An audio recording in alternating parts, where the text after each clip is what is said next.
I used to believe love could conquer anything, even distance. If two people promised to care for each other, what did time and space really matter? I'd repeat that to myself on those quiet nights when the house felt too big, too silent. My husband's job took him away for weeks, sometimes months. He always called before bed, his voice a steady comfort, asking about my day. I'd tell him about the garden, the mail, the neighbors. But I never told him how empty the house felt without him. I didn't want him to worry. I thought loneliness was just a small price to pay for the life we were building. The days fell into a rhythm. Coffee by the window in the morning, cleaning or reading in the afternoon, and evenings spent waiting for his call. There's a certain comfort in routine, but comfort can easily blur into numbness when you start to feel invisible. That was my life for months, peaceful, predictable, and quietly draining me. I didn't even notice the change when it started. It began the day his old friend stopped by. He had worked with my husband years ago and they'd stayed close. He was polite, friendly, and always ready to lend a hand. I welcomed him in, just as I would anyone my husband trusted. He came to return some tools my husband had lent him. We chatted for a bit about work, about how tough all the travel must be. He looked at the dusty picture frames on the mantel and said, "You must miss him a lot." I just smiled and said it wasn't so bad, but my voice wavered. That's all it took. He offered to help with anything around the house, fixing the loose back door, checking the heater, all the little things my husband usually handled. Over the next few weeks, he'd stop by with some practical reason, and we'd talk. He listened in a way that felt patient, not rushed. And when someone truly listens, you find yourself saying more than you planned. I told him about my garden, how the plants kept dying. He told me it wasn't my fault, that maybe I was just overwatering them. Simple words, but they were kind. Kindness can feel like sunlight when you've been cold for so long. I didn't think much of it, just grateful for the company. But after he'd leave, the house seemed even quieter. The ticking of the clock, the hum of the fridge. I told myself not to think about it, but thoughts, once they're planted, don't just disappear. My husband's calls grew shorter. He was tired, stressed. Just a few more weeks, he'd say. I'll take time off after this project. I wanted to believe him. But promises start to sound hollow when you hear them too often. One afternoon, the friend dropped off some mail that had been misdelivered. He asked how I was really doing. No one had asked me that in months. I told him I was fine, but he just waited. And suddenly, I admitted that I was just tired. Not of my marriage, not of my husband, but of feeling invisible. He just nodded and said, "Sometimes even strong people get lonely." That sentence echoed in my mind long after he left. It wasn't romantic, it was just human. And in my quiet house, that felt like a rare gift. When my husband finally came home for a visit, the house felt alive again. But underneath the warmth, something had shifted in me. I wanted to tell him how hard it had been, but he'd just smile, kiss my forehead, and say, "It'll be easier next time." He didn't see the exhaustion behind my smile. He didn't hear the part of me that wanted to scream, asterisk next time might be too late, asterisk. So when he left again, the silence returned, heavier than before. A few days later, his friend stopped by.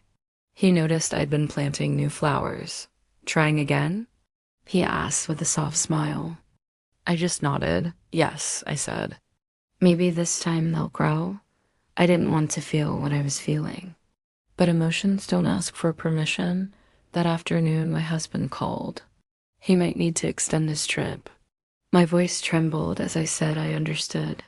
After we hung up, I saw the friend walking down the street. He waved, smiled, and kept going.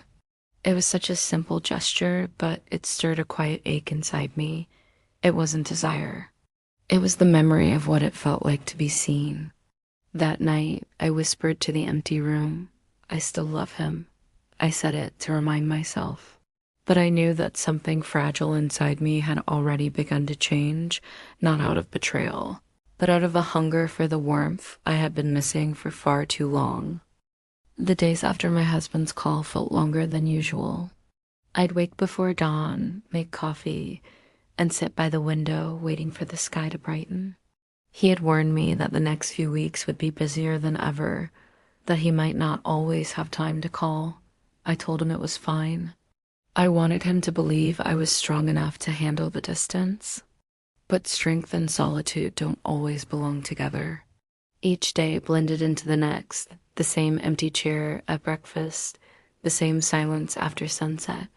The house felt like a museum of what used to be, his jacket still hanging by the door, the dent in the sofa where he used to sit.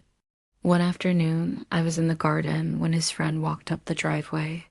He smiled and said he'd been in the neighborhood and thought he'd check if I needed anything. He helped me move a few heavy pots, his hands steady, his movements patient. We worked in silence for a while until he said, almost casually, that I looked tired. I told him I hadn't been sleeping well. He nodded, saying that empty houses can do that to people.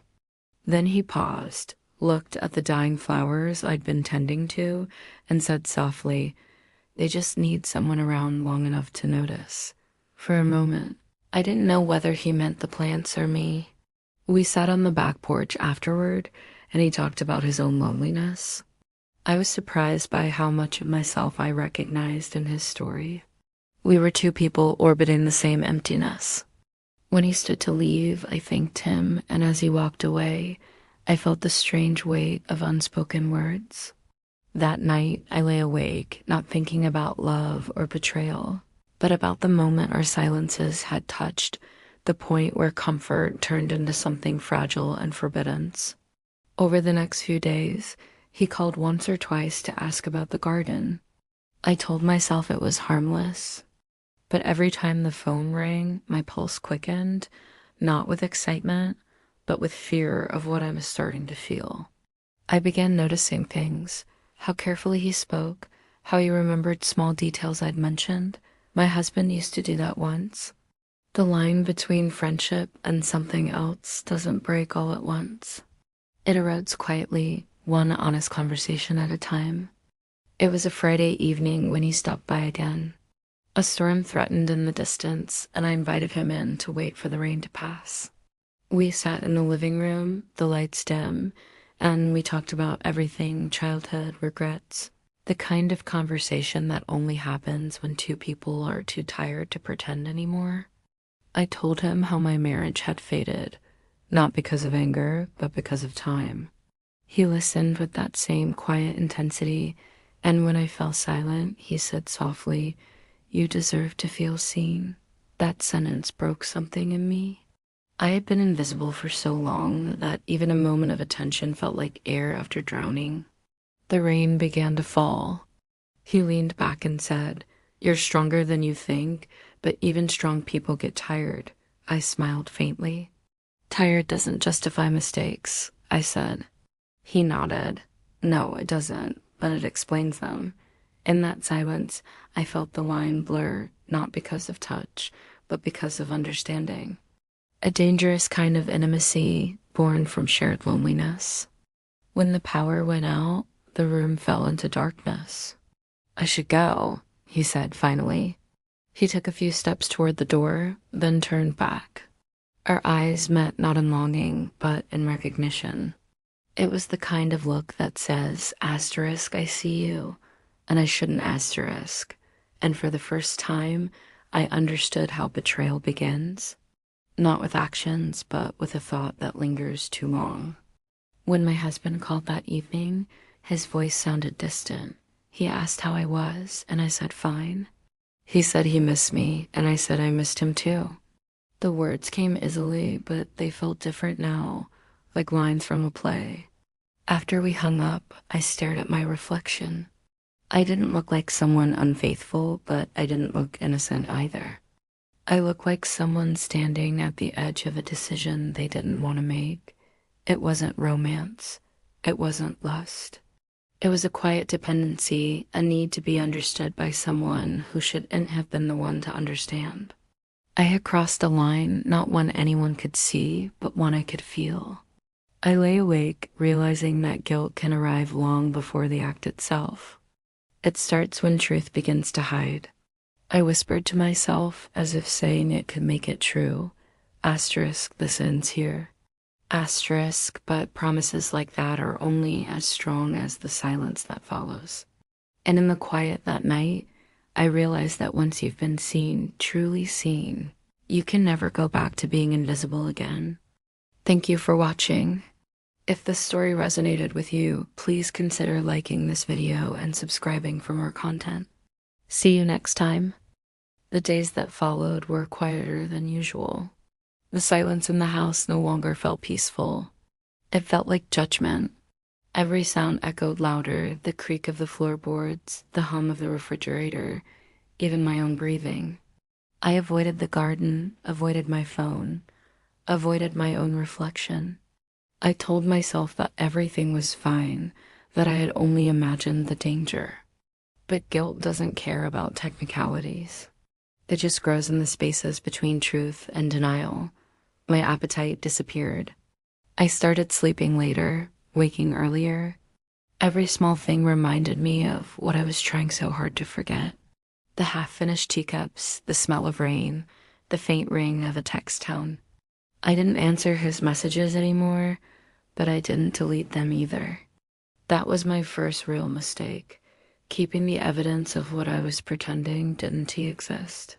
My husband called less frequently now, and when he did, I found myself forcing warmth into my voice. He talked about work, his deadlines, how tired he was. I listened, nodding, even though he couldn't see me.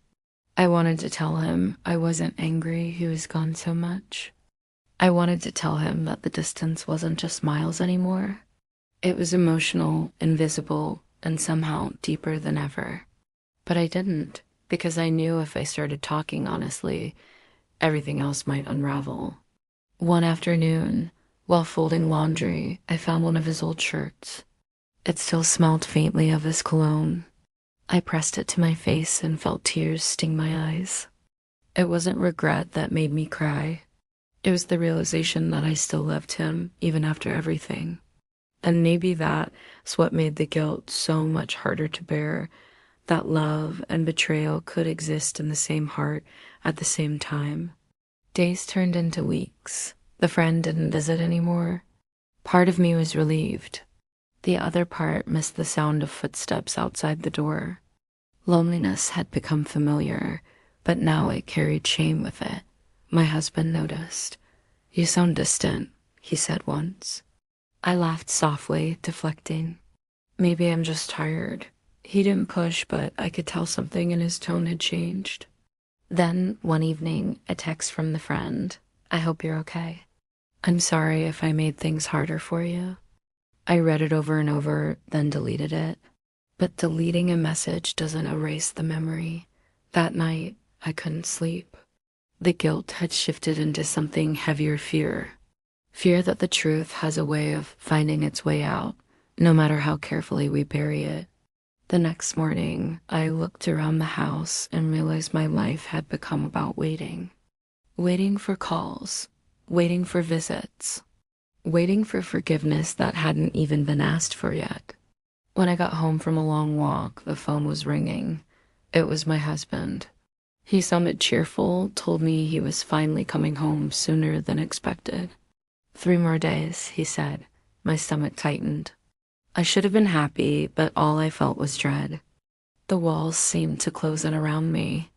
The idea of looking him in the eye terrified me. When he finally arrived, he wrapped his arms around me, and for a moment, I let myself believe that maybe things could be normal again. But guilt doesn't vanish in an embrace. It just hides beneath it. Over dinner, he told me stories from his trip. I laughed in the right places, but my mind kept wandering. He was still the same man I had married, loyal, decent, trying his best, and that truth hurt more than anything. Later, as we sat in the living room, he reached for my hand. "I've missed this," he said quietly. "Me too," I whispered. But even as I said it, I felt the distance still pulsing between us. The tension grew quietly. Every time my phone buzzed, I saw him glance toward it. I wanted to confess, to release the weight, but how do you explain something that wasn't meant to happen? One evening, I walked into our bedroom and found him sitting on the edge of the bed, my phone in his hand. My heart stopped. "You left it unlocked," he said quietly. I didn't mean to look, but I saw the deleted messages. The room spun. He didn't shout. He didn't accuse. He just looked at me, eyes tired. "Was it him?" I nodded. "It wasn't what you think," I whispered. He sighed. "Then tell me what it was." But every explanation sounded like an excuse. All that came out was, "I'm sorry." He walked to the window. "I trusted you," he said finally. Not with anger, but with quiet heartbreak. I don't even know what hurts more, what you did or that you couldn't tell me.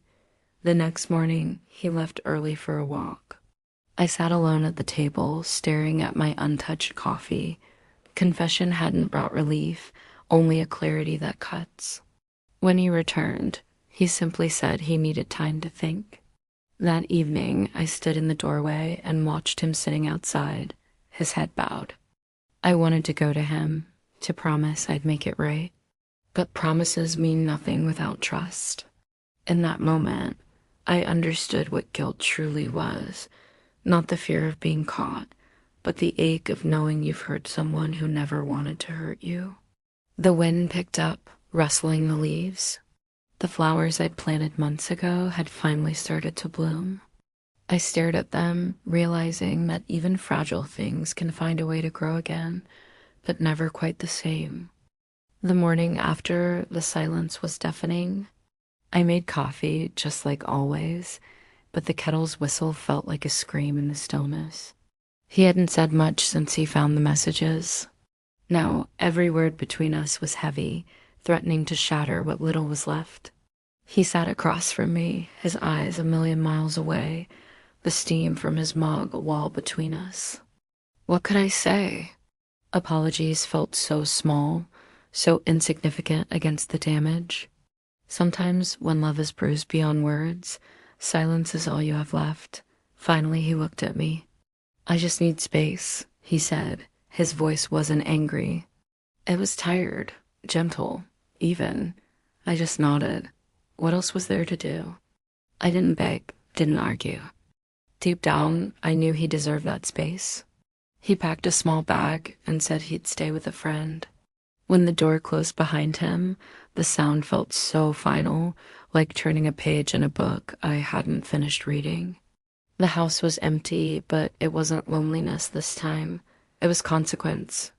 Every corner held a memory, the kitchen where we laughed, the couch where we spent quiet evenings. It all felt like a life that belonged to someone else. For days, I just existed. I replayed everything in my mind. It wasn't one big betrayal. It was 1,000 small ones. Every time I chose silence over conversation, every time I let distance grow, convincing myself my own loneliness was an excuse, I realized infidelity isn't just about what happens between two people. Sometimes it's about what happens inside one person, the quiet abandonment of honesty. One evening, he called. His voice was steady, polite. He said he was okay, just thinking. He didn't sound like my husband anymore. He sounded like someone I used to know. A few days later, he came to get some things. We talked about bills, errands, anything but the real issue. Before he left, he stood in the doorway. "I don't know what I'm going to do yet," he said quietly. "But I think we both need to figure out who we are outside of this." I nodded. "I know." He looked at me for a long moment and then said, "I loved you, you know." The past tense hit me harder than a scream. I wanted to tell him I still loved him, that I was sorry beyond words, but the time for that had passed. He turned and walked away. The weeks that followed were a fog. I started spending hours in the garden, tending to the flowers. There was a strange comfort in watching new life push through the dirt. It reminded me that even broken things can start over, though never quite the same. I started writing not to him, but to myself. I wrote about how easy it is to mistake loneliness for love and how forgiveness isn't something you get, but something you earn, piece by piece. Months passed. We spoke occasionally, politely. The anger in his voice was gone, replaced by acceptance. I started volunteering, meeting people whose stories humbled me. For the first time, I stopped thinking about what I'd lost and started thinking about what I could become. The guilt was still there, a dull, familiar scar, but I let it be a reminder of what happens when you stop showing up for the people you love. A year later, he called unexpectedly just to ask how I was. His voice was lighter. He'd found a new place near the coast. We talked for a while like two people who had survived a fire and made it out on opposite sides. Before hanging up, he said, "I don't hate you." Tears filled my eyes. "I never hated you either," I whispered. After the call, I sat in the quiet. The moonlight filled the room, and for the first time, the silence felt like peace. That night, I wrote one last thing in my journal. Love is about who chooses to stay present when everything pulls them away. I failed at that once, but I won't again. When morning came, I opened the curtains and let the light flood in. The garden was glowing. I smiled, realizing that growth is never perfect. It's uneven, unpredictable, and often painful. But it's real, and that was enough. Thank you for listening. If this story resonated with you, please consider liking and subscribing for more reflections on life and healing.